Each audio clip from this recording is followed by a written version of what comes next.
Hi, everyone. Welcome back. I'm Tirza, and I have with me the lovely Mary Reynolds Thompson. She is a coach and author and helps people write their books and to get them published. She has a really unique story, and her thing is helping people live their wild story, and I really love that, and exploring the wild soul. What she does is really unique, and that's why I'm so excited to have her on board today. And I'm really excited to learn from her, and I hope you are too, because she's going to have some really awesome things to say. So, Mary, tell us a little bit more about yourself, kind of your journey, where you started, how you got to where you are now, and what things have really inspired you to do what you do.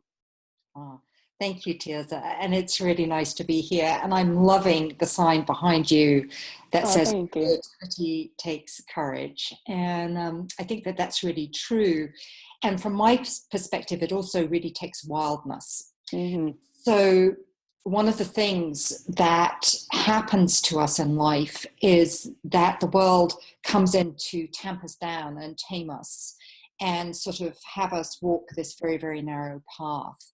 And yet there is this incredible wild authenticity and creativity and aliveness that lives in us that longs to emerge. And we can find ourselves in conflict constantly between the forces that sort of are trying to keep us suppressed and this desire and imagination and creativity and vitality and sexuality and passion and all of these things that are wanting to emerge out of us. So there's a kind of a push-pull. And I have felt that push-pull my entire life.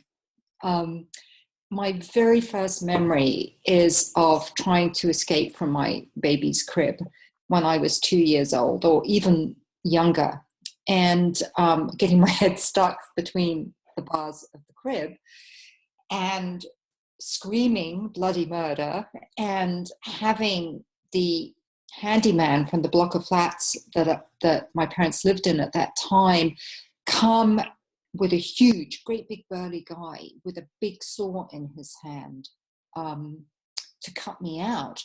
But in my little baby brain, I thought he was coming to cut off my head. So he cut through the bars, and of course I was freed. But that set up for me the central dilemma of my life, which was this passionate desire to never be caged, never to be held back by anything or anyone. And also this tremendous fear that if I was going to live free, I would die, which brings me back to your beautiful sign, creativity takes courage. For me, it certainly has done.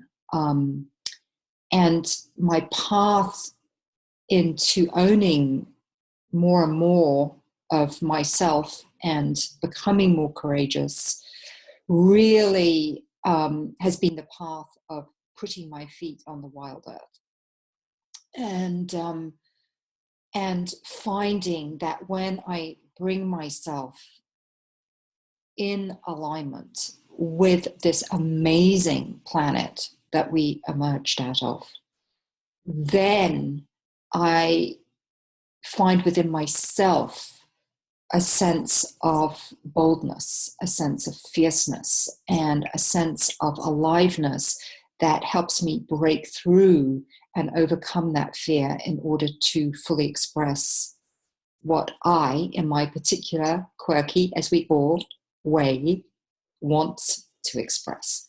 So, yeah, so much, I turned 60 last August. So when you ask a question like this, what happens for me is it's like a movie that you go back over, and there are all these different scenes that stand out for you. And,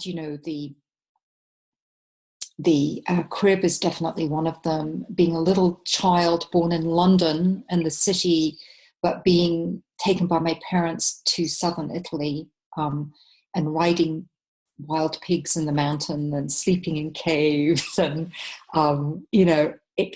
discovering that magical, enchanted place of planet and earth and nature connection is one of them. I'm also, if anybody listening is, I'm also a recovering alcoholic. I've been sober for 33 years. And I think a lot of people who use and misuse drugs and alcohol are doing it from this desire to break free into something deeper and truer. And you know, if that's of interest to anybody, I could certainly talk more about that too. Yeah, absolutely. Feel free to elaborate on anything you feel like you would like to elaborate on. Well, I think when we talk about creativity, I think we're also, and in some of the questions that I knew were going to emerge in the conversation that we're having, is a lot of where you were pointing is to that stuck place, right? Mm-hmm. So I think that, you know, why do we get stuck? I mean, it's such an interesting question, isn't it? I mean, It is. Yeah. what is artistic block, writer's block? Why would that happen? Mm-hmm.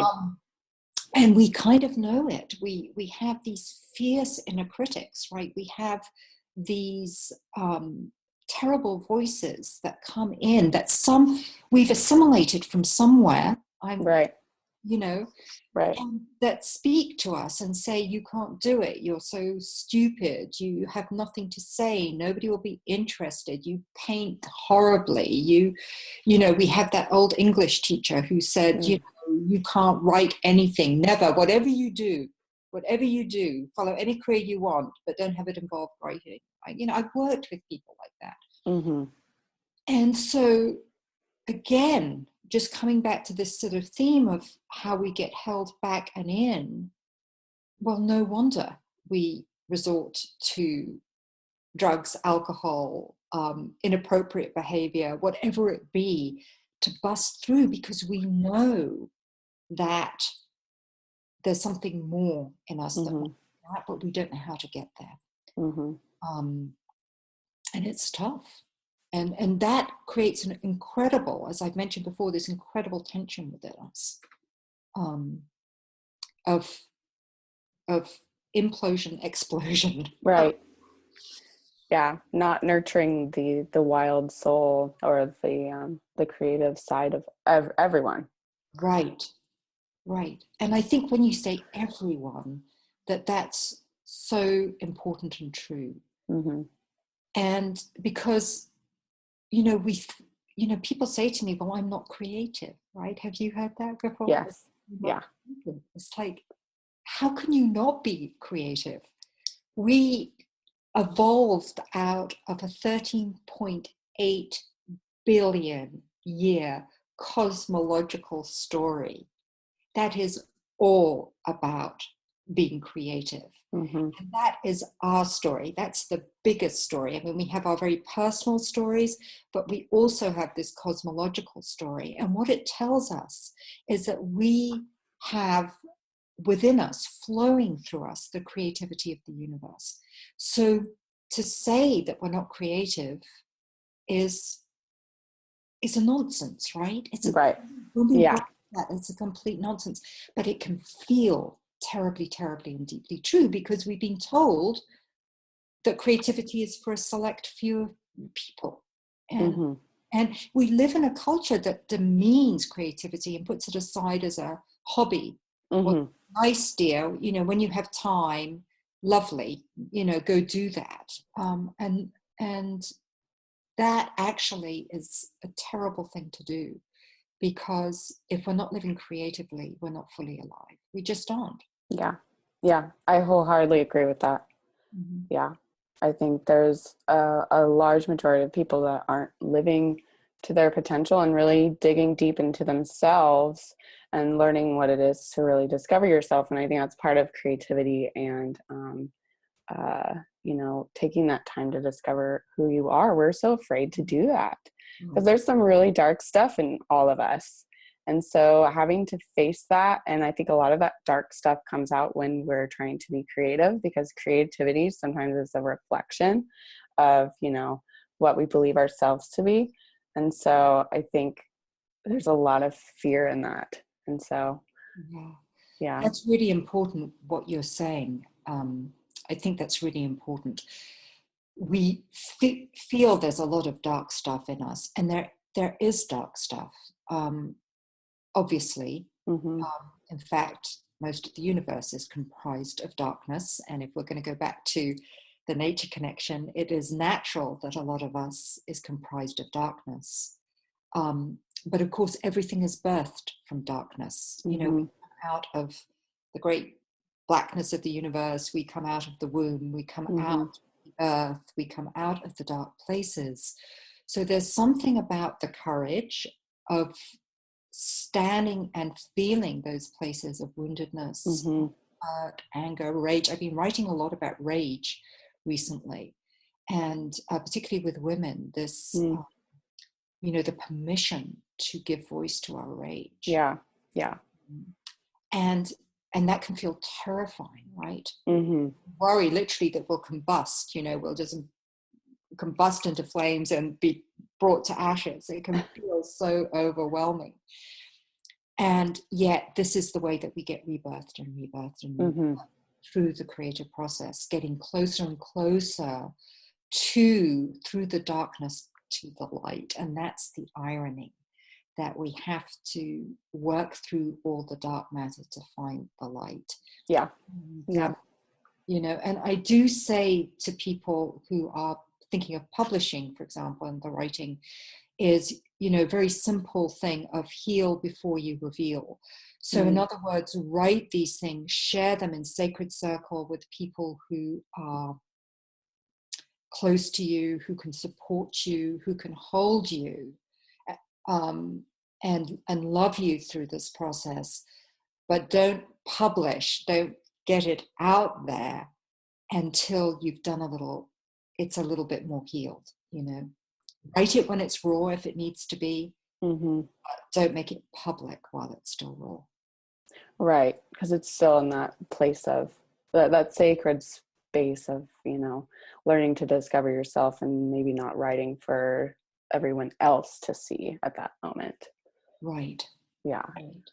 Yeah, and I think there's a great importance of there's been a recurring theme. I've talked with lots of people about the importance of doing things for yourself, and not always creating art or doing a project even, or something that is always geared towards I have to make money, or someone else has to see this, otherwise it's not important. And I think learning to really do things just for the joy of doing them, like writing. Yeah, Yeah. well, it's really interesting because I both journal. I'm a facilitator of poetry and journal therapy, amongst other things that I do. And journaling is, for me, I mean, very occasionally little bits of journalings will come out in my books, but I journal to know myself better, Mm-hmm. to make sense of my life, to make meaning of my life. And I think you're touching on something, that we live in a very public world. Mm-hmm. And Yeah. so we are being trained to think that we have to make public everything we do. That somehow, and also very sadly, and I think it's really important to talk about, is we're also being trained that we need to get thumbs up from everybody. We need to Mm-hmm. get approval. We need to get applause. We need to Yeah. get. And so this is a very tricky thing with creativity. Because we can really fall into a deep trap and a deep hole when our creative output becomes attached to praise. And Mm-hmm. yeah, it's just, yeah, danger zone. It is. Yeah. Yeah. When everything is prepared in a way, or you take a picture and you're like, oh, can I post that online? I better take it again, instead of taking a picture for the sake of taking a picture, and Right. just because you liked that and you want to go back to that memory. I think there's something profound about that. I know I take photos of like every wildflower I see, but I don't post them. Right. I like to go back and remember like, where they were, and figure out what type they were, but they're not for they're for myself. Right. So even the simple thing of taking a photo has become such an ordeal. I know, loaded. Yeah, Yeah. yeah. Um, I want to go back to a little bit about, I've asked all my speakers this question and it's been really profound. Just kind of go back to that kind of that dark space of self-reflection and having to kind of, being a little bit lost and having to navigate that. So tell me a time in your life that you felt like you kind of lost direction and you're like, what am I doing? And you, a time maybe where that fear was overwhelming, but that you were like, what did you do to kind of move past that? Or what kind of tools did you use now looking back maybe at a time that were successful? For me, I think the time that I was most afraid was back in 1983. I've been frightened a lot of times since then, but this was the one. I was 27 years old and I had just quit drinking. And I remember going for a hike. I live in Marin County in the Bay Area, close to San Francisco. And I remember going for a hike on the cliffs above the Pacific Ocean on a really, really stormy day. And I was absolutely terrified. I was sort of shaking from detox. I was Mm-hmm. completely alcoholic. And also really wondering, how was I going to live my life without drinking? I had no idea how I was going to do it. And I was staring out at the Pacific Ocean, and it was wild, and it was churned up, and it was seething. And I thought, oh, that's how I feel inside. And the next thought that came to me was, yes, it's all those things, but it's really, really powerful too. And into my mind came this thought, well, maybe I could be this churned up, tumultuous mess, but that I could also perhaps be really, really powerful too. And at that moment, I felt completely at one with this great body of water. And I knew I was going to be all right. And that has been true for 33 years. That moment of connection to this great body, this great ocean that birthed us in many ways. We arose out of the oceans, gave me the strength I need. And what I have found throughout my life since that time is that when things get hard for me, I go outside, I take a walk. And I tell that to all my clients. If you're stuck, if you're afraid, if your vision is lost to you, take a walk. Just simply walk away from the computer, go outside, get into your body, feel the beauty of this world around you if you can. Even if you live in a concrete place, the sky, a tree, something, feel it, and then come back and see what's happened. Where are you now? What have what are the changes you've seen in some of the people you work with, that you, since you incorporate the outside, and I love to do that too, and so I think it's really powerful, and that's what I do when I'm stuck. I come up with my best ideas on the trail or when I'm climbing, and so that the outdoors is so powerful, and so it's always truthful. And so, yes, and that's the thing, it's not forgiving in a way that it's always going to reflect you in a way that it's truthful, and that's what I love about it. It's sobering, and it's you're able to get a new perspective on life, especially when you're working with things you can't control, and you can't control Mother Nature and the way that this world is created and designed. It is so powerful, and I think it reminds us how small we actually are, and compared to these giant trees. I love trees. I just love trees. I could go on about trees forever. Just the idea that some of them have been there for hundreds of years in the same spot, and so much wisdom that they have, and all the people that have walked past them over the years. But I just went off about trees. But You did. Nobody can go off too often about trees for me. Okay, good.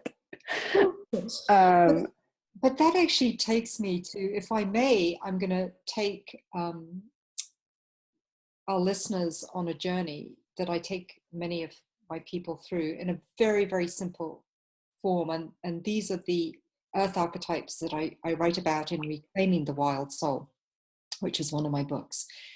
And so imagine you're a creative person and you're in the desert and it's a dry place, right? But dryness is natural in the desert. Actually, the desert is utterly beautiful, but it doesn't produce on demand. It responds magnificently to the tiniest touch of rain, but oftentimes there'll be great periods of dormancy and barrenness. And what if that was okay? What if you knew that that was a natural part of your creativity? And as you enter the forests, where it's dark and there's no landscape, there's no path to follow, no compass sun to kind of lead you on the way, what if you understood that part of the creative process was to get lost, was to have to create your own path, find your own way? And sometimes you'd spiral around, and that was all part of it. And it was labyrinthine and confusing and chaotic at times. But that was all right, because you were just in the forest, and the forest is part of the creative process. And then, you're heading into the oceans and rivers. And this is the place in the creative process where you really try and release all that's holding you back, those barriers that you and I have talked about, all those fears, so that you can get into the flow and the joy of that release when you become undammed. And I spell that both ways, because we can really damn ourselves, right? Mm-hmm. Is that to feel that pure and joyous release of creativity. And then, of course, just as we feel this in the creative process, the mountains appear, the great challenge, and confront us. And whatever that darkness, whatever that thing that is holding us small, that is keeping us in that tight place, it's going to come out. And we know that that is also part of our process. And then it's the return to community in the grasslands. And that can be the very hardest part for us. This is where we give our medicine to the world, where we give our art, our painting, our words, whatever it is. And we bring those seeds back because we want to create something beautiful in our communities and in the places that we care about. And we have, you talked about, no control over how that will be received. Mm-hmm. Our great challenge here is simply to give of our gifts with all of our hearts, without having an agenda for what happens next. So that's a kind of a process. And when I see people, when people are confused, and I can say to them, it's fine, you're just in the forest. Or it's part of where our craziness comes through in the creativity process is that we think we're in this like this kind of horror show. But we're not in an hour, we're in a forest, or maybe we're dry in the desert, or maybe it's okay. These are landscapes of our creativity. It's okay. You won't stay in them forever. Right. Right. The desert eventually ends. Yeah, the desert and ends. The forest ends. There's Right. always a clearing. That's right. Yeah, I love that. Oh my gosh. That's great. I love that. You took me on a journey in my head. So, yeah, and I love the desert. I love desert landscapes, and for that reason, just the life that does give forth that we don't always see or notice in the desert, I think is really profound, and has a lot to say about life. The things that we don't see are blooming, or we don't perceive it as even alive, are actually, conserving water, or working towards healing in that way. Right. So, yeah, Yeah. I love that. Yeah.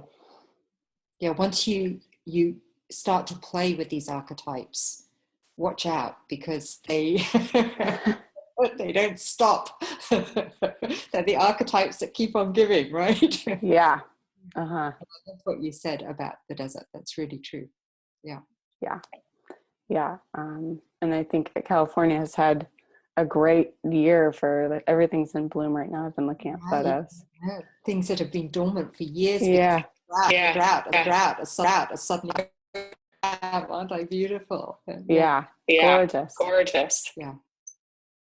So, and I wish more people really explored the things that you do, because I think it's really forgotten. I think there's like a huge movement, like, oh, get outside, but the amount of people that actually get outside and really are really intentional about their experience outside is very few. Mm-hmm. And I think it's just so powerful, and it's really changed my life in a lot of ways. I grew up, doing a lot of outdoors things, and thankful for my parents that, most of our trips were, we camped. And so growing up, being really used to that, I'm really thankful for. So I'm always able to return to that. So, but yeah. Is there anything else that you do? I know that obviously the outdoors helps restore and gain clarity, but is there any other rituals that you have that you find really helpful, or for people that you've worked with, to really to help you get unstuck and to help you move forward in the creative process, or something that you're working on? I think we have to get into our bodies. And part of the challenge, certainly, and I don't know, I've always thought, gosh, I wish I could come back in my next life as a dancer or an artist and not a writer, because writing is really heady stuff. Yeah. Yeah. Read with the words. And what I know to be true is I have to feel, before I sit down to write, I have to breathe. I've been doing a really gentle form of yoga, not in any way to build up muscle or anything like this, and it's flow yoga. So you don't actually hold any position. And it's so helpful to me because I feel it's just the energy moves through my body. So sometimes I'll dance. I love to dance. I'll go in, my kitchen has a slippery floor, and I'll just dance before I write. Or I'll sit on a Pilates ball while I write, so that my hip is and my pelvis area is fluid and open. So I think that's a huge thing, is simply to be in your body. The other thing is that there comes a point where you have to, all of us, it's like this creative journey is a heroic journey. It's a heroine's journey. It's a hero's journey, where you have to commit. And commitment is incredibly powerful, because it really is saying, whatever I do, I'm going to sit and I'm going to do my creative process. Even if nothing comes out, even if I think it's drivel, even if I hate everything, I'm going to commit. Commitment is just powerful. It's, I'll commit to so many hours. I'll commit to so many words. I'll commit to half a day. I'll commit to, and keeping to it, whatever. And this is really important. We have to take that commitment seriously, because that means we're taking our creativity seriously. Mm. And if we don't take it seriously, we will never end up really going deeply into it, whether we do it for other people or just for ourselves. We have to, it's like a marriage commitment or a partner commitment, or you're meeting and marrying your creative muse, and it's a serious, serious ceremony. And, we know this, no relationship thrives when you treat it as dispensable as something that, something better has come up, I'll just put it, forget it. So your creativity knows that. Your creativity will begin turning up for you when you really show up for it. Yeah. And I think that's true. There's definitely a commitment part to it, and making that intentional commitment to, okay, I'm going to do this. Doesn't matter whether it looks good. I'm going to commit to this and, do it for myself. Right. What would you tell someone or encourage someone or advise someone who, maybe it just started this process of, finding more about themselves and their creativity, or someone who, I feel like these are similar spots, either whether you're starting, you're terrified, and maybe you're over here and you're, you've been creative for a long time, but you really don't know what that means, and you're still terrified of discovering more of who you are. But what would you tell someone who's just kind of afraid to start or to restart? I want to just take a breath on that one. Yeah. I always love the acronym of FEAR being false evidence appearing real. So we tell ourselves, we're creative people. This is the trouble with creatives. We tell great stories around all kinds of stuff. And I've heard some doozies about why people can't get started, or why they have to stay stopped, or why they never in a million years should. And they're stories, right? They're stories. And I was thinking about snakes today. And I was thinking about this thing. Snakes are amazing. They will die if they don't shed their skins, right? They will literally die because they are trying to grow, and the old skin becomes too tight for them. And I think a part of us dies if we feel called to create and we say no. Part of us is going to die. So yes, we have fear, which is this false evidence appearing real. But we also, on this other side, are saying, are we going to live? I mean, really, are we going to live fully? And I think it's important to hold both those things, because one is going to become more compelling than the other. If you sit with that tension, that's another tension you sit with, of, do I play it safe because I'm afraid, or do I evolve because I'm being called forth to something? And,